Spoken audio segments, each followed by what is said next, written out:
नमस्कार स्टूडेंट, स्वागत है आपका केडी स्टडी क्लब में। आज हम क्लास 6 का चैप्टर 10 के क्वेश्चन आंसर करने जा रहे हैं। चैप्टर का नाम है गति एवं दूरियों का मापन। अब हम करेंगे पहला प्रश्न।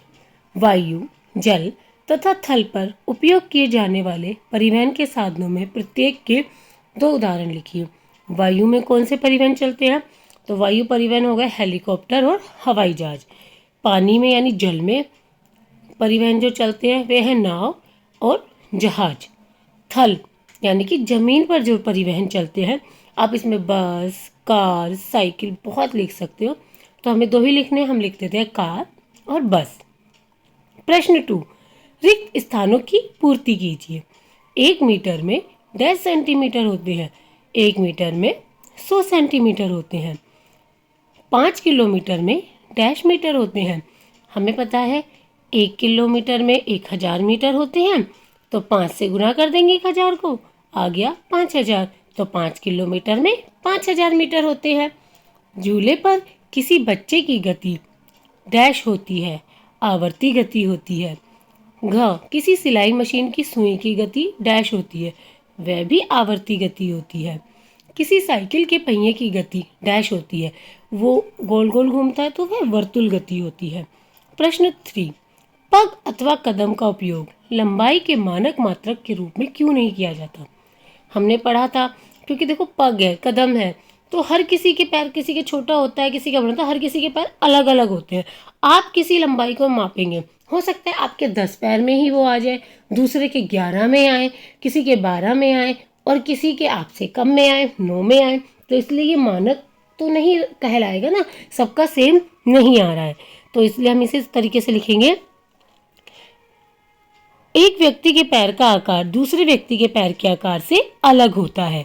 यदि 2 व्यक्तियों के हम किसी जगह को नापते हैं, लंबाई को मापने में उपयोग करते हैं कदमों का, तो दूरियां ना के बराबर समान हो सकती हैं, मतलब कि थोड़ा बहुत अंतर उसमें आ सकता है।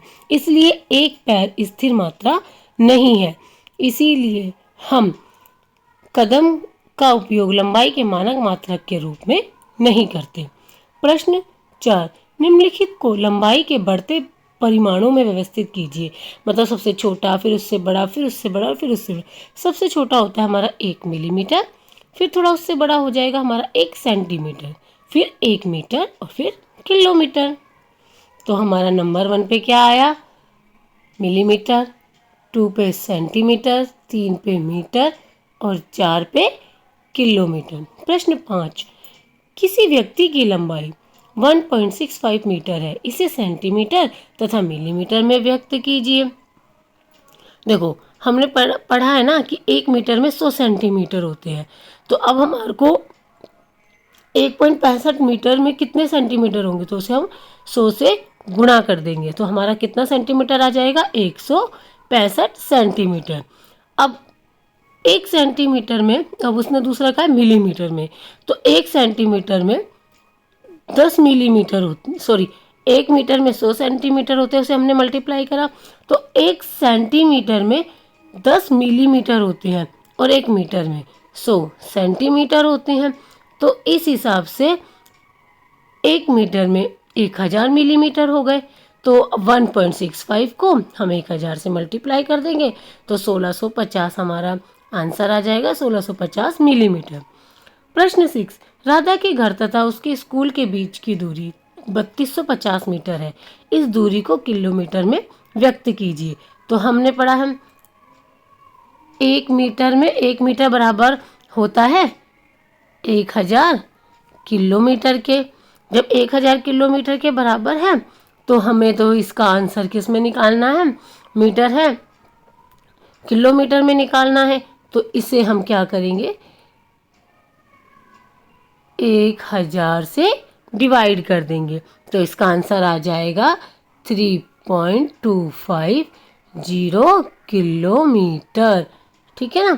प्रश्न 7, किसी स्वेटर बुनने की सिलाई की लंबाई मापते समय स्केल पर यदि इसके एक सिरे का पाठ्यांक 3.0 सेंटीमीटर तथा दूसरे सिरे का पाठ्यांक 33.1 सेंटीमीटर है, तो सिलाई की लंबाई कितनी है?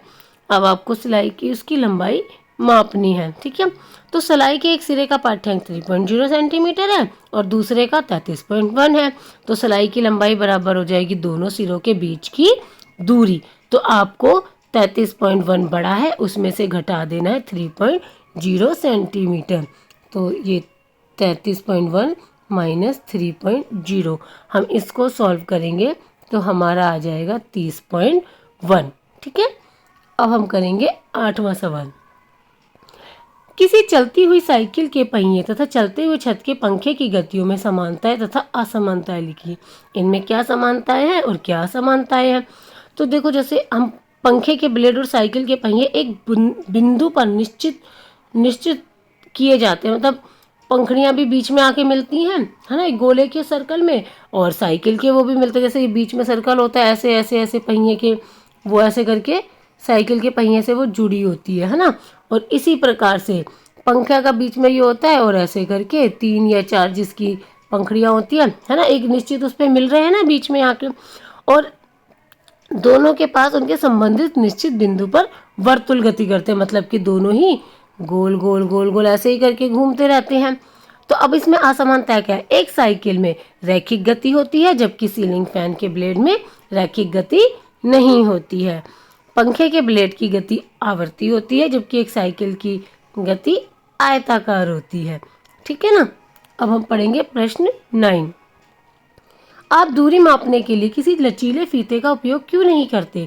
यदि आप किसी दूरी को लचीले फीते से मापें तो अपनी माप को किसी अन्य को बताने में आपको जो समस्या आएंगी उनमें से कुछ समस्याएं लिखिए। ठीक है, किसी लचीले फीते को हम खींच सकते हैं, मतलब उसे वो खिंच जाएगा, कोई खींच के मापेगा, कोई बिना खींचे मापेगा। वह किसी दूरी को मापने के लिए योग्य नहीं है क्योंकि फीते को खींचने पर उसकी लंबाई बदल जाती है। खिंचाव की वजह से मापी हुई लंबाई सही नहीं होगी।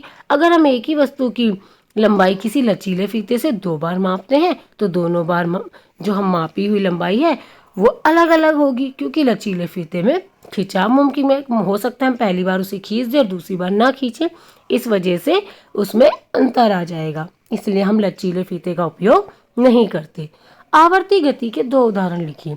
आवर्ती गति के उदाहरण है एक पेंडुलम की गति। एक पेंडुलम एक निश्चित समय सीमा पर खुद को दोहराता है, इसी गति को हम आवर्ती गति कहते हैं। और झूले पर बैठे लड़की की गति, एक झूले की गति एक निश्चित समय सीमा पर भी मतलब खुद को दोहराती है, इसलिए एक झूले पर बैठी लड़की आवर्ती गति का उदाहरण है। धन्यवाद स्टूडेंट।